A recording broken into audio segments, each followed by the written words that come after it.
পরিস্থিতির মুখে পড়তে হয়, এইভাবে বিডিও অফিসের মধ্যে অবরুদ্ধ থাকতে হয়, দীর্ঘক্ষণ যদি রাস্তা অবরোধ হয়ে পড়ে থাকে, তাহলে পরে তো সার্বিকভাবে একদিকে তো এই বিচারকদের আটকে থাকা, অন্যদিকে সাধারণ মানুষের ভোগান্তি, সার্বিকভাবে যে আইন শৃঙ্খলা পরিস্থিতির অবনতি হচ্ছে, এর দায় কে নেবে? যদি শুরু থেকেই ব্যবস্থা নেওয়া হতো তাহলে হয়তো এই পরিস্থিতি এড়ানো যেত, এটা অনেকেই বলছেন। তাহলে শুরু থেকে ব্যবস্থা নেওয়া হলো না কেন, সেই প্রশ্ন উঠছে। একেবারে সঙ্গে থাকা অতটা অবশ্যই এই প্রশ্নগুলো উঠছে, তার কারণ আগে থেকে যখন আশঙ্কা তারা প্রকাশ করেছিলেন তারপরেও কেন ব্যবস্থা নেওয়া হলো না। আর এই মুহূর্তে সেই সময় ছবি রেখেছি যখন কোনো মতে তাদেরকে উদ্ধার করে সেখান থেকে নিয়ে যাওয়া হচ্ছে। দেখতে পাচ্ছেন কিভাবে রাস্তায় বাঁশ ফেলে রাস্তা আটকানোর চেষ্টা হয়।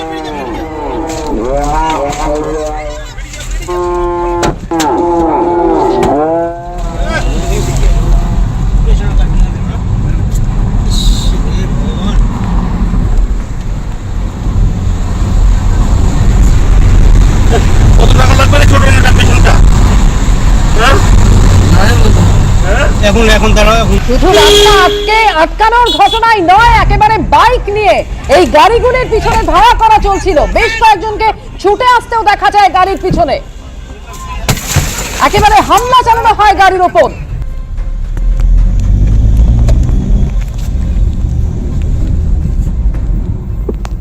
দেখুন, অত্যন্ত চিন্তাজনক ঘটনা, এবং যে এতক্ষণ ধরে ন্যাশনাল হাইওয়ে অবরুদ্ধ হয়ে আছে, 7 জন বিচারককে বা জুডিশিয়াল অফিসারকে তাদেরকে এইভাবে তাদেরকে অবরুদ্ধ করে রাখা হয়েছে, তাদেরকে আর আসতে দেওয়া হচ্ছে না।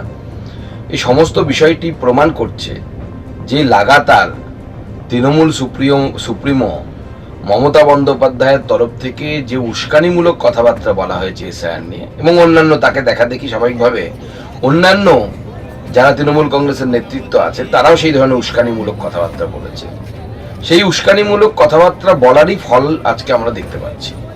মানুষকে উস্কানো হয়েছে, খেপানো হয়েছে, এবং আমি গ্যারান্টি দিয়ে বলছি যারা ওখানে ঘেরাও করে রেখেছে তাদের বেশিরভাগের নামই কিন্তু ভোটার তালিকায় আছে। শুধুমাত্র একটি অবরুদ্ধ করার জন্য বা একটা হেজিমনি তৈরি করার জন্য, একটা বিশৃঙ্খল অবস্থা তৈরি করার জন্য তৃণমূলের উস্কানিতে পুরো বিষয়টি হচ্ছে। নির্বাচন কমিশনের পুরো বিষয়টি খুব গভীরভাবে দেখা উচিত বলে আমার মনে হয়। কালিয়াচকের যে ঘটনা, অর্থাৎ এই এসআইআর নামবাদ ইত্যাদি নিয়ে যে বিচারকদের ঘেরাও বা আইন শৃঙ্খলা হাতে তুলে নেওয়ার যে প্রবণতা কিছু মানুষের, এই ঘটনার গোটা দায় দায়িত্ব নির্বাচন কমিশনের। যারা এই ধরনের বিশৃঙ্খলা তৈরি করছে তারা বিজেপির মদতপুষ্ট দু একটি দল সংগঠন, তারা গোলমাল তৈরি করে ঘুরিয়ে বিজেপিকে ইস্যু তৈরি করে দেওয়ার জন্য এই ধরনের বিশৃঙ্খল আচরণ করছে। যারা বলছেন এটা রাজ্যের এবার পুলিশ কি করছে, অমুক করছে, দয়া করে নির্বাচন কমিশনকে বলুন। সমস্ত পুলিশ তো রদবদল করে গোটাটা তো অলিখিত জরুরি অবস্থা জারি করে নির্বাচন কমিশন করছে এসব। তো নির্বাচন কমিশন নাম কে বাদ দিয়েছে? নির্বাচন কমিশন। প্ররোচনা কে দিয়েছে? নির্বাচন কমিশন। মানুষকে অনিশ্চয়তা কে ফেলেছে? নির্বাচন কমিশন। পুলিশ রদবদল কে করেছে? প্রশাসন রদবদল কে করেছে? নির্বাচন কমিশন। সকাল থেকে প্রথমে দফা দফা বিক্ষোভ, জটলা, এবং তারপর দীর্ঘক্ষণ ঘন্টার পর ঘন্টা আটকে থাকেন জুডিশিয়াল অফিসাররা। এরপর যখন পুলিশ এবং কেন্দ্রীয় বাহিনী তাদেরকে উদ্ধার করতে গেল, কি অবস্থায় তাদেরকে সেখান থেকে বের করে নিয়ে আসা হচ্ছে দেখুন সেই ছবিটা। একেবারে ভয়ঙ্কর সেই মুহূর্তের পরিস্থিতি, যখন রাস্তায় এভাবে বাঁশ ফেলে রাস্তা আটকে রাখা হয়েছে, আটকানোর চেষ্টা করা হয়, এমনকি বাইক নিয়ে বেশ কয়েকজন গাড়ির পিছনে ধাওয়াও করে, গাড়ির উপরে হামলার ঘটনাও ঘটে।